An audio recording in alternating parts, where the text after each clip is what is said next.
Hi ಎಲ್ರಿಗೂ ನಮಸ್ಕಾರ. ನೀವು ನೋಡ್ತಾ ಇದ್ದೀರಾ ಸ್ಪೀಡ್ ಪ್ಲಸ್ ಕರ್ನಾಟಕ. ನಾನು ನಿಮ್ಮ ಮಂಜು ಗೌಡ.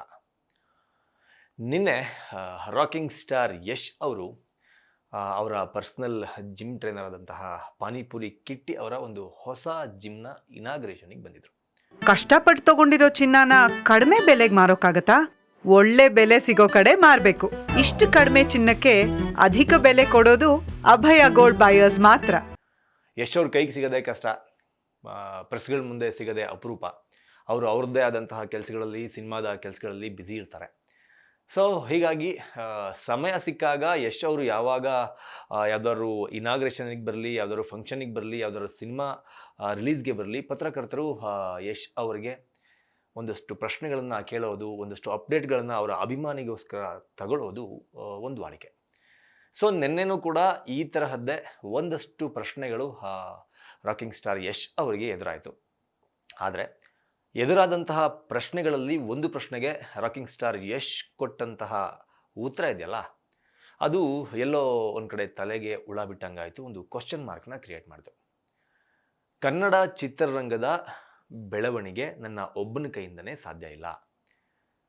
ಎಲ್ಲರೂ ನನಗೆ ಸಾಥ್ ಕೊಟ್ಟರೆ ಕನ್ನಡ ಚಿತ್ರರಂಗವನ್ನು ಇನ್ನೂ ದೊಡ್ಡ ಮಟ್ಟಕ್ಕೆ ಬೆಳೆಸುವ ನಿಟ್ಟಿನಲ್ಲಿ ನಾವೆಲ್ಲರೂ ಸೇರಿ ಒಂದು ನಿರ್ಧಾರವನ್ನು ತಗೋಬೋದು. ನಾನು ಎಲ್ರಿಗೂ ಸಾಥ್ ಕೊಡ್ತೀನಿ, ಆದರೆ ನನ್ನ ವೇಗಕ್ಕೆ ಓಡಬೇಕು ಅಷ್ಟೇ. ಎಲ್ಲರನ್ನೂ ಹೆಗಲ ಮೇಲೆ ಹೊತ್ಕೊಂಡು ನಾನೇ ಕರ್ಕೊಂಡು ಹೋಗೋದಕ್ಕೆ ಆಗಲ್ಲ ಅನ್ನೋ ಒಂದು ಸ್ಟೇಟ್ಮೆಂಟನ್ನು ನಿನ್ನೆ ಯಶ್ ಅವರು ಕೊಟ್ಟರು. ಈ ಮಾತಿನ ಅರ್ಥ ಏನು, ಈ ಮಾತಿನ ಮರ್ಮ ಏನು ಅಂತ ಯೋಚನೆ ಮಾಡಿದಾಗ ಯಾರು ಯಶ್ ಅವರಿಗೆ ಸಪೋರ್ಟ್ ಯಾರು ಕೊಡ್ತಾ ಇಲ್ಲ, ಹೊಸಬರಿಗೆ ಕನ್ನಡ ಚಿತ್ರರಂಗದಲ್ಲಿ ಯಾರು ಸಪೋರ್ಟ್ ಮಾಡ್ತಾ ಇಲ್ಲ, ಇನ್ನು ಕನ್ನಡ ಚಿತ್ರರಂಗ ಬೆಳೆಯೋದಕ್ಕೆ ಯಾವೆಲ್ಲ ರೀತಿಯ ಹೆಜ್ಜೆಗಳನ್ನು ಕನ್ನಡ ಚಿತ್ರರಂಗ ಹಾಗೂ ಕನ್ನಡ ಚಿತ್ರರಂಗದಲ್ಲಿ ಇರುವಂತಹ ಸೂಪರ್ ಸ್ಟಾರ್ಗಳು ಇಡಬೇಕು ಅನ್ನೋದು ಗೊತ್ತಾಗ್ತಾ ಇಲ್ಲ. ಇನ್ನು ಯಶ್ ಅವ್ರನ್ನ ಬಿಟ್ಟರೆ ಯಾರೆಲ್ಲ ಇದ್ದಾರೆ ಇಂಡಸ್ಟ್ರಿನಲ್ಲಿ? ಶಿವಣ್ಣ ಇದ್ದಾರೆ, ದರ್ಶನ್ ಅವರಿದ್ದಾರೆ, ಸುದೀಪ್ ಅವರಿದ್ದಾರೆ, ಧ್ರುವ ಸರ್ಜಾ ಇದ್ದಾರೆ, ದುನಿಯಾ ವಿಜಯ್ ಅವರಿದ್ದಾರೆ, ಉಪೇಂದ್ರ ಅವರಿದ್ದಾರೆ, ಗಣೇಶ್ ಅವರಿದ್ದಾರೆ.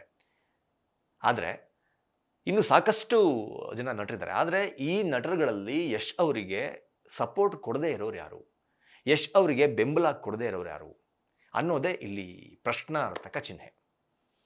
ಯಶ್ ಅವರು ಈ ಮಾತನ್ನ ಯಾಕೆ ಹೇಳಿದ್ರು? ಯಶ್ ಅವ್ರಿಗೆ ಯಾವ ಕಡೆಯಿಂದ ಸಪೋರ್ಟ್ ಸಿಗ್ತಾ ಇಲ್ಲ? ಯಶ್ ಅವರ ಕನಸನ್ನು ನನಸು ಮಾಡೋದಕ್ಕೆ ಇನ್ನು ಯಾವೆಲ್ಲ ಥರದ ಸಪೋರ್ಟ್ಗಳು ಬೇಕು ಅನ್ನೋದು ನಮ್ಗೆ ಗೊತ್ತಾಗ್ತಾ ಇಲ್ಲ. ಯಶ್ ಅವರು ಇನ್ನೊಂದು ಮಾತನ್ನ ಹೇಳ್ತಾರೆ, ಹೊಸಬ್ರಿಗೆ ಅವಕಾಶ ಕೊಡಿ, ಹೊಸಬ್ರನ್ನ ಬೆಳೆಸಿ, ಅವರು ಸಿನಿಮಾ ಮಾಡಿದಾಗ ಅವ್ರ ಸಿನಿಮಾನ ನೋಡಿ, ಅವರ ಸಿನಿಮಾನ ಪ್ರಮೋಟ್ ಮಾಡಿ, ಅವರ ನಟನೆಯನ್ನು ಗುರುತಿಸಿ ಅವ್ರಿಗೆ ಮುಂದಿನ ದಿನಗಳಲ್ಲಿ ಹೆಚ್ಚು ಹೆಚ್ಚು ಅವಕಾಶಗಳು ಸಿಗುವ ಹಾಗೆ ಮಾಡಿ. ಅದರ ಜೊತೆಗೆ ಚಾನಲ್ಗಳು ಅವರಿಗೆ ಹೆಚ್ಚಿನ ಪ್ರಚಾರವನ್ನು ಕೊಡಿ, ಮನೋರಂಜನೆ ಚಾನಲ್ಗಳು ಅವರ ಸ್ಯಾಟಲೈಟ್ ರೈಟ್ಸ್ಗಳನ್ನು ತೆಗೆದುಕೊಳ್ಳಿ. ಈ ಥರದ್ದೆಲ್ಲ ಆದಾಗ ಅವರಿಗೂ ನೆಕ್ಸ್ಟು ಇನ್ನೂ ಸಿನಿಮಾ ಮಾಡೋಣ, ಇನ್ನೂ ನೆಕ್ಸ್ಟು ಬೇರೆ ಬೇರೆ ಥರದ ಸಿನಿಮಾಗಳನ್ನು ಮಾಡೋಣ ಅನ್ನೋ ಒಂದು ಆಲೋಚನೆ ತಲೆಗೆ ಬರುತ್ತೆ. ಆವಾಗ ಇಂಡಸ್ಟ್ರಿ ಬೇಗ ಬೇಗ ಬೆಳೆಯುತ್ತೆ ಅನ್ನೋ ಒಂದು ಮಾತನ್ನು ಸಹ ಯಶ್ ಅವರು ಹೇಳಿದರು. ಈ ನಿಟ್ಟಿನಲ್ಲಿ ಕನ್ನಡ ಚಿತ್ರರಂಗದಲ್ಲಿ ಯಾರೆಲ್ಲ ಹೆಜ್ಜೆಯನ್ನು ಇಟ್ಟಿದ್ದಾರೆ ಅಂತ ನೋಡೋದಕ್ಕೆ ಹೋದರೆ, ಹೊಸಬ್ರು ಚಿತ್ರಗಳಿಗೆ ಸಪೋರ್ಟ್ ಮಾಡೋ ನಿಟ್ಟಿನಲ್ಲಿ ಸಾಕಷ್ಟು ಜನರು ಸಾಕಷ್ಟು ತರಹದ ಪ್ರಮೋಟ್ಗಳನ್ನು ಹೊಸಬ್ರು ಚಿತ್ರಗಳಿಗೆ ಮಾಡಿಕೊಡ್ತಾರೆ. ದರ್ಶನ್ ಅವರು ಮಾಡಿಕೊಡ್ತಾರೆ, ಸುದೀಪ್ ಅವರು ಮಾಡಿಕೊಡ್ತಾರೆ, ದುನಿಯಾ ವಿಜಯ್ ಅವರು ಮಾಡಿಕೊಡ್ತಾರೆ, ಧ್ರುವ ಸರ್ಜಾ ಅವರು ಮಾಡಿಕೊಡ್ತಾರೆ.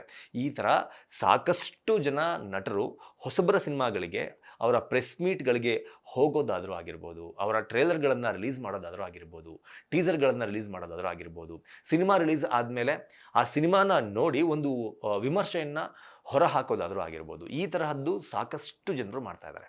ಆದರೆ ಹೊಸಬರಿಗೆ ಅವಕಾಶ ಕೊಡೋದು, ನಟನೆಗೆ ಅವಕಾಶ ಕೊಡೋದು, ಒಂದು ಸಿನಿಮಾವನ್ನು ನಿರ್ಮಾಣ ಮಾಡೋದು, ಹೊಸ ಪ್ರತಿಭೆಗಳನ್ನು ಕನ್ನಡ ಇಂಡಸ್ಟ್ರಿಗೆ ಪರಿಚಯಿಸಿ ಮುಂದಿನ ಪೀಳಿಗೆಗೆ ಒಂದು ಮುಂದಿನ ಪೀಳಿಗೆಯನ್ನು ರೆಡಿ ಮಾಡುವಂಥ ಕೆಲಸನ ಎಷ್ಟು ಜನ ಮಾಡ್ತಾ ಇದ್ದಾರೆ ಅಂತ ನಾವು ನೋಡೋದೇ ಆದರೆ ಕೇವಲ ಬೆರಳೆಣಿಕೆಯಷ್ಟು ಜನ ಮಾತ್ರ. ಸಾಕಷ್ಟು ಜನ ನಟರದ್ದು, ನಿರ್ಮಾಪಕರದ್ದು, ಎಲ್ಲರದ್ದು ಓನ್ ಬ್ಯಾನರ್ ಅಂತ ಇದೆ. ಆದರೆ ಆ ಓನ್ ಬ್ಯಾನರ್ಗಳಲ್ಲಿ ಅವರದ್ದೇ ಸಿನಿಮಾಗಳನ್ನು ನಿರ್ಮಾಣ ಮಾಡ್ಕೋತಾರೆ ಬಿಟ್ಟರೆ ಬೇರೆಯವರಿಗೆ ಅವಕಾಶ ಕೊಡೋದು ತುಂಬ ವಿರಳ, ತುಂಬ ಕಮ್ಮಿ. ಆ ನಿಟ್ಟಿನಲ್ಲಿ ನಮಗೆ ಒಂದು 2-3 ಹೆಸರು ನೆನಪಾಗ್ಬೋದು. PRK ಬ್ಯಾನರ್ನ ಅಡಿಯಲ್ಲಿ ಪವರ್ ಸ್ಟಾರ್ ಪುನೀತ್ ರಾಜ್ಕುಮಾರ್ ಅವರು ಇದ್ದಾಗ ಏನು ಬ್ಯಾನರ್ನ ಓಪನ್ ಮಾಡ್ತಾರೆ, ಆ PRK ಬ್ಯಾನರ್ನ ಅಡಿಯಲ್ಲಿ ಇವತ್ತರೆಗೂ ಪುನೀತ್ ರಾಜ್ಕುಮಾರ್ ಅವರು ಒಂದು ಸಿನಿಮಾ ಕೂಡ ಮಾಡಲೇ ಇಲ್ಲ. ಅವ್ರು ಇರೋವರೆಗೂ ಅವ್ರು ಒಂದು ಸಿನಿಮಾ ಕೂಡ ಮಾಡಲೇ ಇಲ್ಲ. ಆ PRK ಬ್ಯಾನರ್ನ ಅಡಿಯಲ್ಲಿ ಬಂದಂತಹ ಎಲ್ಲ ಚಿತ್ರಗಳಲ್ಲೂ ಕೂಡ ಹೊಸಬರಿಗೆ ಅವಕಾಶನ ಕೊಟ್ಟಿದ್ರು. ಹೊಸಬ್ರು ಚಿತ್ರರಂಗಕ್ಕೆ ಬರಬೇಕು, ಬರೀ ನಮ್ಮೊಬ್ಬರಿಂದ ಚಿತ್ರರಂಗ ಉದ್ಧಾರ ಆಗಲ್ಲ ಅನ್ನೋದು ಕೂಡ ಅವರ ವಾದ ಆಗಿತ್ತು. ಪುನೀತ್ ರಾಜ್ಕುಮಾರ್ ಅವರ ಈ ಪ್ರಯತ್ನಕ್ಕೆ ಒಂದು ಕೈ ಜೋಡಿಸುವ ಪ್ರಯತ್ನ ಅನ್ನೋ ಥರದಲ್ಲಿ ಡಾಲಿ ಧನಂಜಯ್ ಅವರು ಕೂಡ ಒಂದು ಹೊಸ ಬ್ಯಾನರ್ನ ಸ್ಟಾರ್ಟ್ ಮಾಡಿದ್ರು. ಆರಂಭದ ದಿನಗಳಲ್ಲಿ ಡಾಲಿ ಧನಂಜಯ್ ಅವರು ಅವ್ರ ಬ್ಯಾನರ್ನಲ್ಲಿ ಅವರದ್ದೇ ಚಿತ್ರಗಳನ್ನು ಮಾಡಿಕೊಂಡ್ರೂ ಸಹ ಬರ್ತಾ ಬರ್ತಾ ಬರ್ತಾ ಹೊಸ ಪ್ರತಿಭೆಗಳಿಗೆ ತಮ್ಮ ಬ್ಯಾನರ್ನಲ್ಲಿ ಅವಕಾಶನ ಕೊಡೋದು, ಹೊಸಬರಿಗೆ ಸಿನಿಮಾಗಳನ್ನು ನಿರ್ಮಾಣ ಮಾಡೋದು, ಸಿನಿಮಾಗಳನ್ನು ನಿರ್ಮಾಣ ಬರೀ ದುಡ್ಡು ಹಾಕೋದಲ್ಲ, ಸಿನಿಮಾ ಹೆಂಗಿರಬೇಕು, ಜನಗಳಿಗೆ ಹೆಂಗೆ ತಲುಪಿಸ್ಬೇಕು, ಜನಗಳಿಗೆ ಇಷ್ಟ ಆಗುವಂತಹ ಕಂಟೆಂಟ್ ಹೆಂಗಿರುತ್ತೆ ಅನ್ನೋದನ್ನು ಚಿತ್ರತಂಡದ ಜೊತೆ ಕೂತು ಚರ್ಚೆ ಮಾಡಿ ಕಥೆಯನ್ನು ಫೈನಲ್ ಮಾಡಿ ಆಮೇಲೆ ಶೂಟಿಂಗ್ಗೆ ಹೋಗಿ ಆ ಚಿತ್ರಗಳನ್ನು ಯಶಸ್ವಿ ಮಾಡಿಕೊಳ್ಳುವಲ್ಲೂ ಸಹ ಡಾಲಿ ಧನಂಜಯ್ ಅವರ ಪಾತ್ರ ತುಂಬ ಮುಖ್ಯವಾಗುತ್ತೆ. ಅವರು ಕೂಡ ಅವರ ಬ್ಯಾನರ್ನಲ್ಲಿ ಇತ್ತೀಚೆಗೆ ನಾವು ಗಮನಿಸ್ಬೋದು, ಎಲ್ಲ ಹೊಸಬರಿಗೆ ತುಂಬ ಅವಕಾಶಗಳನ್ನ ಕೊಡ್ತಾ ಇದ್ದಾರೆ, ಹೊಸ ಪ್ರತಿಭೆಗಳನ್ನು ಇಂಡಸ್ಟ್ರಿಗೆ ಪರಿಚಯ ಮಾಡ್ತಾ ಇದ್ದಾರೆ. ಅದ್ರ ಜೊತೆಗೆ ಇನ್ನೊಂದು ಹೆಸರು ನಮಗೆ ನೆನಪಾಗೋದು ಯಾರಪ್ಪ ಅಂದರೆ ರಿಷಬ್ ಶೆಟ್ಟಿ ಅವರು. ರಿಷಬ್ ಶೆಟ್ಟಿ ಅವರು ಸಹ ಅವರ ಬ್ಯಾನರ್ನಿಂದ ದೊಡ್ಡ ದೊಡ್ಡ ಸಿನಿಮಾಗಳನ್ನು ನಿರ್ಮಾಣ ಮಾಡದೇ ಇರ್ಬೋದು, ಆದರೆ ಒಂದು ಶಾರ್ಟ್ ಮೂವಿಗಳನ್ನು ನಿರ್ಮಾಣ ಮಾಡೋದು, ಶಾರ್ಟ್ ಮೂವಿಗಳಲ್ಲಿ ಎಷ್ಟೋ ಜನ ಕಲಾವಿದರಿಗೆ ಅವಕಾಶ ಕೊಡೋದು, ಅಲ್ಲಿ ತಮ್ಮನ್ನು ತಾವು ಗುರುತಿಸ್ಕೊಂಡಂತಹ ಕಲಾವಿದರನ್ನು ಮೇನ್ ಸ್ಟ್ರೀಮ್ಗೆ ಕರ್ಕೊಂಬರೋದು, ಅಂದರೆ ಅವರದ್ದೇ ಚಿತ್ರಗಳಲ್ಲಿ ಬೇರೆ ಬೇರೆ ಪಾತ್ರಗಳನ್ನು ಅವರಿಗೆ ಕೊಡೋದು, ಈ ತರಹದ ಕೆಲಸಗಳಲ್ಲಿ ರಿಷಬ್ ಶೆಟ್ಟಿ ಕೂಡ ಒಂದಷ್ಟು ಛಾಪನ್ನು ಮೂಡಿಸಿದ್ದಾರೆ.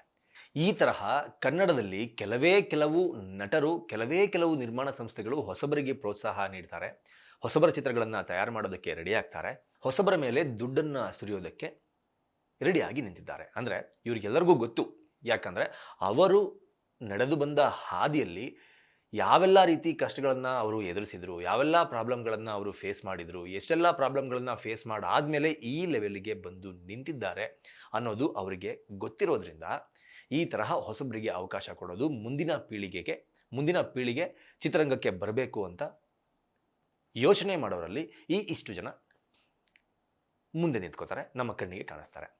ಈ ತರಹದ ಪ್ರಯತ್ನಗಳು ಕನ್ನಡ ಚಿತ್ರರಂಗದಲ್ಲಿ ಆಗಬೇಕು. ರಾಜ್ಕುಮಾರ್ ಅವರು ಇದ್ದಾಗ ಅಂಬರೀಷ್ ಅವರು ಬರೋದು ಬೇಡ, ವಿಷ್ಣುವರ್ಧನ್ ಅವರು ಬರೋದು ಬೇಡ, ಶಂಕರ್ ನಾಗ್ ಅವರು ಬರೋದು ಬೇಡ, ಅನಂತ್ ನಾಗ್ ಅವರು ಬರೋದು ಬೇಡ, ಈ ಥರ ಒಂದಷ್ಟು ಹೊಸ ಪ್ರತಿಭೆಗಳಿಗೆ ಪ್ರೋತ್ಸಾಹ ಕೊಟ್ಟಿರಲಿಲ್ಲ ಅಂದಿದ್ರೆ ಆ ಒಂದು ಲೆಗಸಿ ಕಂಟಿನ್ಯೂ ಆಗ್ತಾ ಇರಲಿಲ್ಲ. ಇದೇ ಅಂಬರೀಷ್ ಅವರು, ವಿಷ್ಣುವರ್ಧನ್ ಅವರು, ಶಂಕರ್ ನಾಗ್ ಅವರು, ಅನಂತ್ ನಾಗ್ ಅವರು ಇವರೆಲ್ಲ ಬಂದಾಗ ಅದರ ನೆಕ್ಸ್ಟ್ ಪೀಳಿಗೆಗೆ ಅಂದರೆ ಶಿವರಾಜ್ ಕುಮಾರ್ ಅವರು ಆಗಿರ್ಬೋದು, ರಾಘವೇಂದ್ರ ರಾಜ್ಕುಮಾರ್ ಅವರಾದರೂ ಆಗಿರ್ಬೋದು, ಉಪೇಂದ್ರ ಅವರಾದರೂ ಆಗಿರ್ಬೋದು, ಈ ತರಹ ಸಾಕಷ್ಟು ನಟರುಗಳಿಗೆ ಅವಕಾಶ ಕೊಟ್ಟಿಲ್ಲ ಅಂದಿದ್ರೆ, ಗುರುತಿಸಿಲ್ಲ ಅಂದಿದ್ರೆ ಆ ಲೆಗಸಿನೂ ಕಂಟಿನ್ಯೂ ಆಗ್ತಾ ಇರಲಿಲ್ಲ. ಇವರೆಲ್ಲ ಬಂದಾದಮೇಲೆ ನೆಕ್ಸ್ಟ್ ಪೀಳಿಗೆ ಅಂತ ಬಂದಿದ್ದು ದರ್ಶನ್ ಅವರು, ಸುದೀಪ್ ಅವರು, ಯಶ್ ಅವರು, ದುನಿಯಾ ವಿಜಯ್ ಅವರು, ಈ ತರಹ ಒಂದಷ್ಟು ನಟರುಗಳು ಚಿತ್ರರಂಗಕ್ಕೆ ಪದಾರ್ಪಣೆ ಮಾಡಿದ್ರು. ಅವರು ಕೂಡ ಹೊಸಬರಿಗೆ ಒಂದು ಅವಕಾಶಗಳನ್ನು ಮಾಡಿಕೊಡುವಲ್ಲಿ ವಿಫಲರಾಗಿದ್ದರೆ ಯಾರೂ ಕೂಡ ಇರ್ತಾ ಇರಲಿಲ್ಲ. ಈಗ ಏನಿದೆ ಈ ಪೀಳಿಗೆ ಅಂದರೆ ದರ್ಶನ್ ಅವರು, ಯಶ್ ಅವರು, ಸುದೀಪ್ ಅವರು, ದುನಿಯಾ ವಿಜಯ್ ಅವರು, ಉಪೇಂದ್ರ ಅವರು, ಶಿವಣ್ಣ ಕೂಡ ಇನ್ನೂ ಇಂಡಸ್ಟ್ರಿನಲ್ಲಿ ತನ್ನದೇ ಆದ ಛಾಪನ್ನು ಮೂಡಿಸ್ಕೊಂಡು ಇನ್ನೂ ಆ ಲೆಗಸಿನ ಕಂಟಿನ್ಯೂ ಮಾಡ್ಕೊಂಡು ಹೋಗ್ತಾ ಇದ್ದಾರೆ. ಈ ಎಲ್ಲರೂ ಸೇರಿಕೊಂಡು ಕನ್ನಡ ಚಿತ್ರರಂಗದಲ್ಲಿ ಹೊಸಬರಿಗೆ ಅವಕಾಶ ಮಾಡಿಕೊಡೋ ನಿಟ್ಟಿನಲ್ಲಿ ಕೆಲಸವನ್ನು ಮಾಡಿದ್ರೆ ಮುಂದಿನ ಪೀಳಿಗೆ ನಡೆಯುತ್ತೆ, ಕನ್ನಡ ಚಿತ್ರರಂಗ ಇನ್ನೂ ನೆಕ್ಸ್ಟ್ ಲೆವೆಲ್ಗೆ ಹೋಗುತ್ತೆ. ಆದರೆ ಯಾರೂ ಕೂಡ ನಾವಾಯಿತು, ನಮ್ಮ ಸಿನಿಮಾ ಆಯಿತು, ನಮಗೆ ಯಾಕೆ ಬೇಕು ಊರವರು ಸಾಬ್ರಿ ಅಂತ ಯೋಚನೆ ಮಾಡಿಕೊಂಡು ಅವರವರ ಸಿನಿಮಾಗಳನ್ನು ಮಾತ್ರ ಅವರು ಮಾಡ್ತಾ ಇದ್ದಾರೆ. What next? ಇವರೆಲ್ಲ ಇಲ್ಲದೆ ಇರೋ ಕಾಲಕ್ಕೆ ವಾಟ್ ನೆಕ್ಸ್ಟ್? ಕನ್ನಡ ಚಿತ್ರರಂಗದ ಕಥೆ ಏನಾಗಬೇಕು? ಊಹೆ ಮಾಡ್ಕೊಳ್ಳೋಕೆ ಕೂಡ ಕಷ್ಟ ಆಗುತ್ತೆ. ಸೊ ದಯಮಾಡಿ ಕನ್ನಡದ ನಿರ್ಮಾಪಕರಲ್ಲಿ, ಕನ್ನಡದ ದೊಡ್ಡ ದೊಡ್ಡ ನಟರಲ್ಲಿ ಈ ಮೂಲಕ ನಾವು ಮಾಡಿಕೊಳ್ಳುವ ಮನವಿ ಏನಪ್ಪ ಅಂತ ಹೇಳಿದ್ರೆ, ಹೊಸ ಪ್ರತಿಭೆಗಳಿಗೆ ಸಾಕಷ್ಟು ಅವಕಾಶಗಳನ್ನು ಕೊಡಿ. ಹೊಸ ಪ್ರತಿಭೆಗಳನ್ನು ಮುನ್ನೆಲೆಗೆ ತರುವ ಪ್ರಯತ್ನ ಆಲ್ರೆಡಿ ಎಲ್ಲರೂ ಮಾಡ್ತಾ ಇದ್ದಾರೆ, ಆದರೆ ಅದು ಇನ್ನೂ ದೊಡ್ಡ ಮಟ್ಟದಲ್ಲಿ ಆಗಬೇಕು. ನಿಮ್ಮಂತೆ ಒಬ್ಬ ಹೀರೋ ನೆಕ್ಸ್ಟ್ ಜನ್ರೇಷನ್ನಿಗೆ ದೊಡ್ಡ ಮಟ್ಟದಲ್ಲಿ ನಿಂತ್ಕೋಬೇಕು. ಈ ತರಹದ ಪ್ರಯತ್ನ ನಿಮ್ಮ ಕಡೆಯಿಂದ ಆಗಬೇಕು ಅನ್ನೋದು ನಮ್ಮ ಉದ್ದೇಶ. ನಮಸ್ಕಾರ. Beat plus Karnataka.